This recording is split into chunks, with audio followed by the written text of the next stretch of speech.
ہمارے رب نے ہمارے وجود کو ڈیزائن کس طرح کیا ہے. ہم جب کھانے لگتے ہیں تو سب سے پہلے ہم اس کھانے کو دیکھتے ہیں, اس کے اوپر کوئی نجاست تو نہیں لگی, کوئی غلاظت تو نہیں لگی.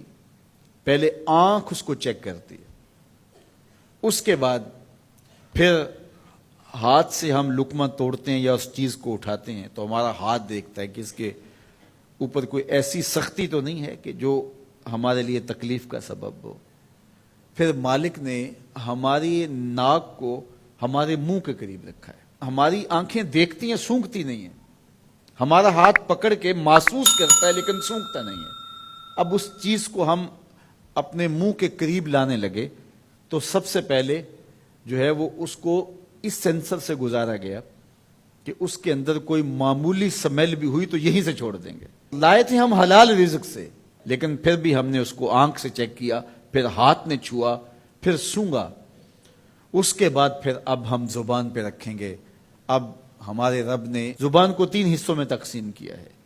زبان کی جو نوک ہے اس کے اوپر نمکیات کو چکھنے کے ذائقے رکھے ہیں. زبان کا درمیانہ حصہ جو ہے یہ مٹھاس کا احساس کرتا ہے, اور حلق کے قریب جو حصہ ہے یہ کڑواہٹ کا احساس کرتا ہے.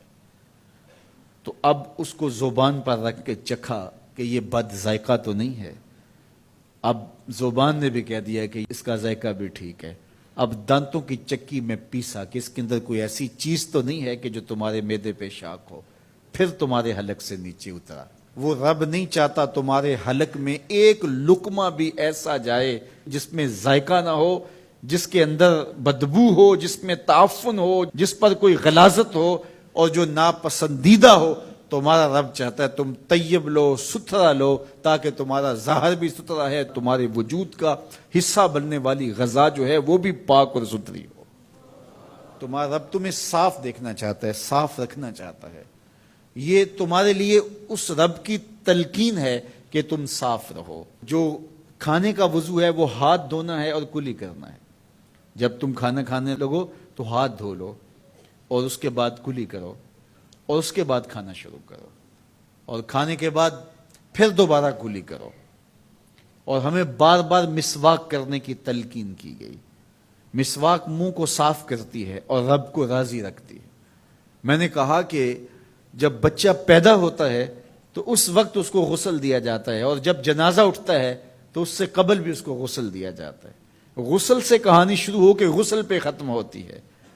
اور ادھر صفائی اور ستھرائی کی کہانی یہ ہے کہ جب تک بچہ اپنے دانت صاف کرنے کی اہلیت نہیں رکھتا اتنی دیر تک دانت ہی نہیں اگتے, اس لیے کہ اب یہ صاف نہیں کر پاتا.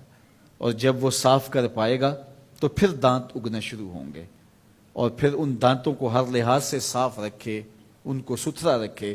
میرے اور آپ کے آقا و مولا حضور ختم المرتبت صلی اللہ علیہ وآلہ وسلم کا جب آخری وقت آیا اور حضرت اسرائیل علیہ السلام قبض روح کے لیے اجازت طلب کر رہے تھے تو حضور نے فرمایا عائشہ مسواک دو, تو حضور کو مسواک دی گئی. نکاحت تھی, کمزوری تھی, اور مسواک سخت تھی, تو حضور نے ارشاد فرمایا عائشہ اس کو چبا کے دو. تو ام المومنین سید عائشہ رضی اللہ تعالیٰ عنہ فرماتی ہیں میں خوش قسمت ہوں کہ آخری لمحات میں میرا لعاب اور حضور کا لعاب مل گیا. تو انہوں نے چبا کے نرم کر کے حضور کو مسواک دی, اور حضور نے اس آخری وقت میں جب انتہائی نکاحت اور کمزوری تھی مسواک کی کہ میں اپنے رب کے حضور حاضر ہو رہا ہوں. تو ہمارے دین نے ہمیں یہ تلقین کی ہے کہ تم اپنے آپ کو بھی صاف رکھو, اپنے وجود کو بھی صاف رکھو, اپنے بالوں کو بھی صاف رکھو, اپنے لباس کو بھی ستھرا رکھو. لیکن پھر اس پہ اکتفا نہیں ہے, جہاں تم رہتے ہو اس جگہ کو بھی تم صاف رکھو.